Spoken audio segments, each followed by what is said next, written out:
Whenever we hear the word Passover, we usually remember two Passovers, right? The traditional Passover is when Moses led the Israelites and then they pass over the Red Sea. And the other Passover is, of course, what Jesus did on Holy Thursday to Easter Sunday. That was the new Passover, right? When Jesus passed over from his life, death, and then resurrection.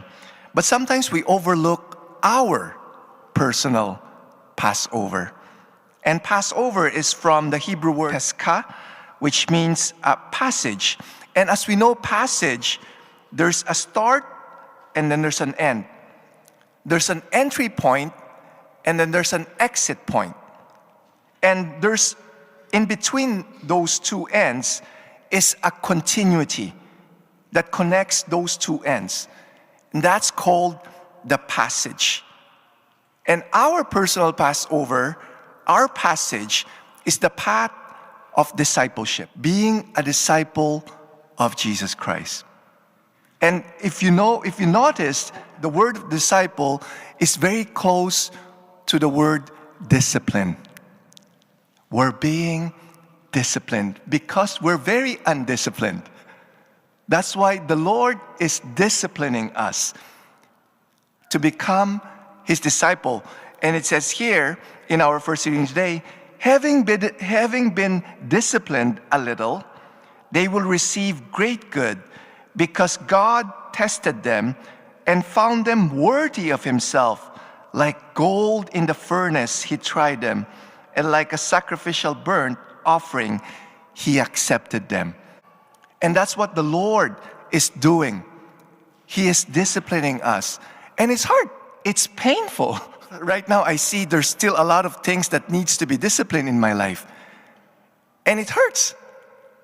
And the reason why it's hard to be disciplined is because it's hard to die to ourselves. There's always a tendency in us to put ourselves first before God and before others. And that's why we sin. Because at the center of all sin is the letter I. That's why our model is Jesus. That's why when we're being disciplined, when we're becoming a disciple, we are being formed to become more and more like Jesus. Jesus modeled it to us how to put God first and others second and Himself last. Even though He's the Son of God, He considered Himself as last. That's why I said it's hard. It's hard to work on our character defects and our character flaws. But at the same time, we need to be grateful.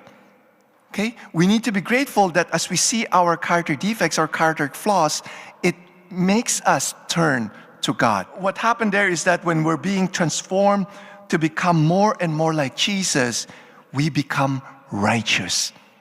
Righteous being in a right relationship with God, wherein we put God first and others second. That's our goal, is to be with God in heaven. But we need to go through this passage, a path of discipleship, a path of dying to oneself.